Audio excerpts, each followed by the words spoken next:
Digital युग, a daily local news channel of Bharuch.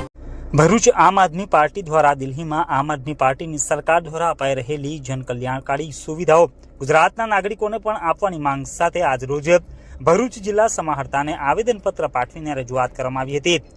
Bharuch જિલ્લા આમ આદમી પાર્ટી દ્વારા કલેક્ટરને આવેદનપત્ર પાઠવવામાં આવ્યું હતું, જેમાં જણાવ્યા અનુસાર ગુજરાતમાં છેલ્લા 30 વર્ષથી ભાજપનું એક ચક્રી શાસન ચાલે છે। પંચાયતથી લઈને વિધાનસભાઓ સુધી ભાજપ રાજ કરે છે। આટલા લાંબા સમય દરમિયાન કોઈ પાર્ટી શાસનમાં રહે તો એ રાજ્યની મોટાભાગની સમસ્યાઓનું નિરાકરણ થઈ જવું જોઈએ, પણ આમ છતાંય ગુજરાતમાં મોંઘવારી અને બેરોજગારીનો દર ઊંચો છે।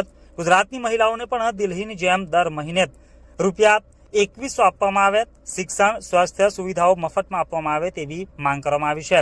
આજરોજ ભરૂચ જિલ્લા આમ આદમી પાર્ટીના પ્રમુખ પિયુષ પટેલની આગેવાનીમાં ભરૂચ જિલ્લા કલેક્ટર કચેરી ખાતે આવેદનપત્ર પાઠવીને રજૂઆત કરવામાં આવી હતી। આજે તાજેતરમાં જ દિલ્હીમાં ઇલેક્શન આવી રહ્યું છે, ત્યારે ગુજરાતમાં જ્યારે આમ આદમી પાર્ટી ઇલેક્શન લડી 2022માં અને 300 યુનિટ વીજળી જ્યારે મહિલાઓને આપવાની વાત થઈ, હોસ્પિટલની સુવિધાની વાત થઈ, ફ્રીમાં સરકારી શાળાઓ સુવિધાઓ સારી બને એના માટેની વાત થઈ, ત્યારે ભાજપ એને રેવડીના નામે પાર્ટીને ગુજરાતની જનતાને ભ્રમિત કરી।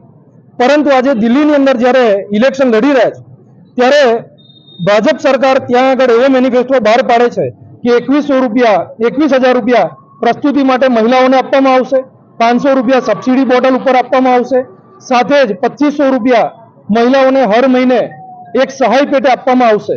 ત્યારે આ સવાલ છે ગુજરાત સરકારને, ભાજપ સરકારને કે ગુજરાતમાં 30 વર્ષથી તમે શાસન કરો છો તો ગુજરાતની જનતાને, ગુજરાતની મહિલાઓ સાથે કેમ તમારો અન્યાય થાય છે?